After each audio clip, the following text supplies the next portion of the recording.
gonna choose my shirt for when I go visit my family's house. Um, and I also wanted to try to come up with another story because it has been a while since I just did the straight up story thing. So while I'm continuing to get dressed, I have pants on. While I'm continuing to get dressed, once upon a time, there was a kangaroo, and the kangaroo was sentient, and yet he was also constructed out of poison. He was made of poison, and the kangaroo, I'm putting on a tight garment. The kangaroo was very intelligent, but he wasn't emotionally intelligent, and so he would piss a lot of people off with his casually mean remarks, and he just intended those to be jokes. Sometimes he would be like, "Hey, check it out. You just set your phone down on a mattress that's actually an air mattress this whole time, and all you have to do is push it, and it's not even inflated all the way. Why can't you set your phone on a better place?" And maybe he would come up and say that to me, and I would be like, "Sylvester, that's not nice." And he would be like, "You know what? I'm gonna do this more because clearly it's upsetting you and it's getting to you." But he just thought he was joking. He thought he was just making a fun joke. So Sylvester the Kangaroo made of poison was he really thought that he was a good person, and I think that at his heart he was. I think he had a strong understanding of right and wrong. It's just that he would not take other people's feelings into consideration very easily. So in theory, he was very morally upright, but when it came down to individual interactions, he'd be like cutting people down, and he wouldn't realize he was trying to cut people down. He would someone would be like, "Don't throw a shirt at my window." He'd be like, "Oh," and then he would. And someone would be like, "You can't just do that. That's my window." And he'd be like, "Oh, what? Oh, and he would throw a shirt at your window even if you didn't want him to. And then, you'd have to go fix the blinds.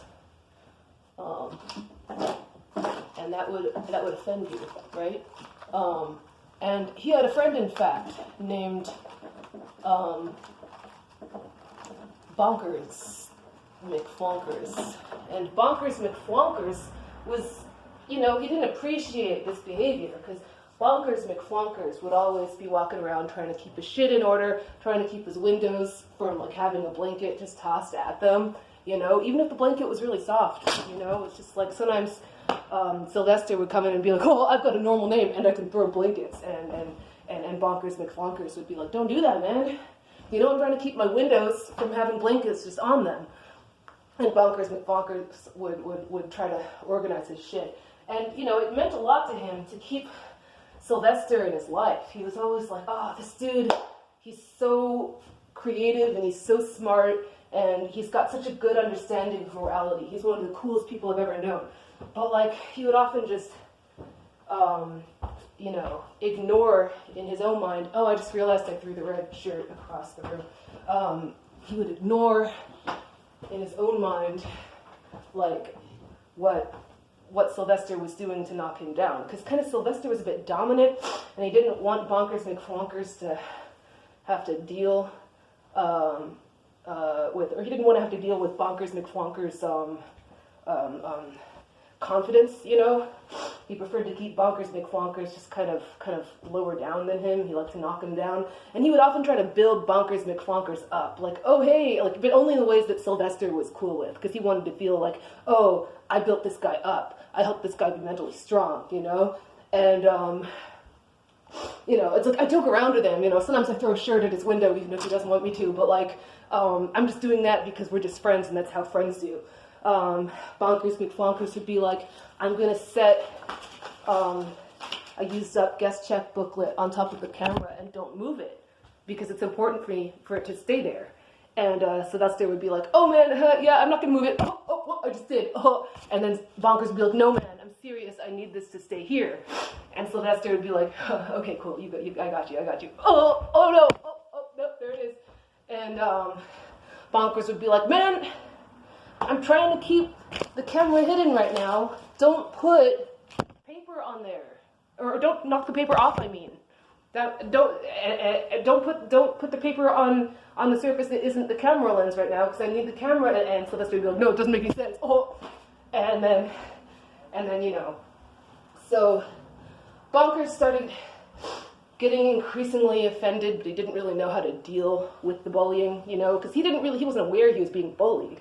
He just knew like, oh, my friend Sylvester is really cool, but sometimes he does like to fuck with me, but like in a cool way, So one day, Bonkers was like, hey, Sylvester, do you like paper bags? And Sylvester was just like, oh, hell yeah, I like paper bags. So they were like, let's bond over some paper bags, right? So they were having a good time, throwing paper bags around in there, having their good old paper bag throw time. They're throwing paper bags time between friends. And that was all fun and games until Sylvester like balled up the paper bag real hard, and he was like, oh, I'm gonna throw it at the window. And Bonkers was like, no, dude, I need you to not throw it at my window right now, because you've thrown a lot. I get it, we're friends. And Sylvester was like, no, it's cool, because we're friends, and I'm just fucking around. And Bonkers was like, no, dude, like, I know that we're friends, I know that we fuck around, but like, I'm really trying to keep stuff from being tossed at my window all the time. And Sylvester was like, okay, man, I get you. And then he'd be like, oh! And Bonkers was like, you know what? And Sylvester was like, look, man, you never told me that you, like, for real wanted me to not throw shit at your window. Bonkers was like, I was always being for real, that I didn't want shit thrown at my window. And Sylvester was like, okay, man, I'm sorry. I misinterpreted. Hey, I'm really sorry. Let's hug it out. And so they hugged it out. And then Sylvester was like, oh! And Bonkers was like, that's it, man! You're out of my life! And Sylvester was like, wait, really? And then Sylvester was like, after all the things I've done for you? And then they had a big fight. And then Bonkers was like, okay, let's give me a second, and let's talk about this tomorrow. And so they talked about it the next day, and then Sylvester was like, hey, I apologize. And he promised to be better. So a few months went by, and Sylvester was like being really cool. But eventually, Sylvester was like, oh, do you want to hang out at your place again? And Bonkers was like, I would. I'm not sure if I'm ready to trust again. Usually when we're at my place, you throw my clothes at a window. And Sylvester was like, I promise I won't this time. I've learned from the past. And so then they hang out at his place. It's a really nice time. And then Sylvester, he spends the whole time not even throwing things. But then he finds like one really good red sock. He's like, oh man, I gotta throw this shit. But he's like, no, I can't lose my friend over throwing a sock. I gotta be better. I gotta be a better person. Come on, I know morals. And then Bonkers was like, this guy's actually being really cool today. Maybe things are gonna be okay. But then last minute, Sylvester just like took the sock and he was like, what? And Bonkers was like, what did I tell you? What did I tell you? And Sylvester was like, look, I'm sorry, I don't know, I just lost control. And Bonkers was like, don't fucking throw my shit.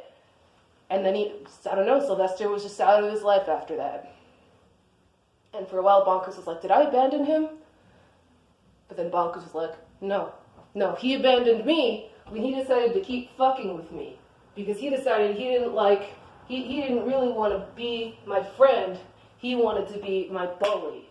He wanted to bully me. And so then Bonkers went on to live a much happier, more fulfilled life. And I chose my shirt, and now I'm going to go hang out with my family at the Super Bowl. The end.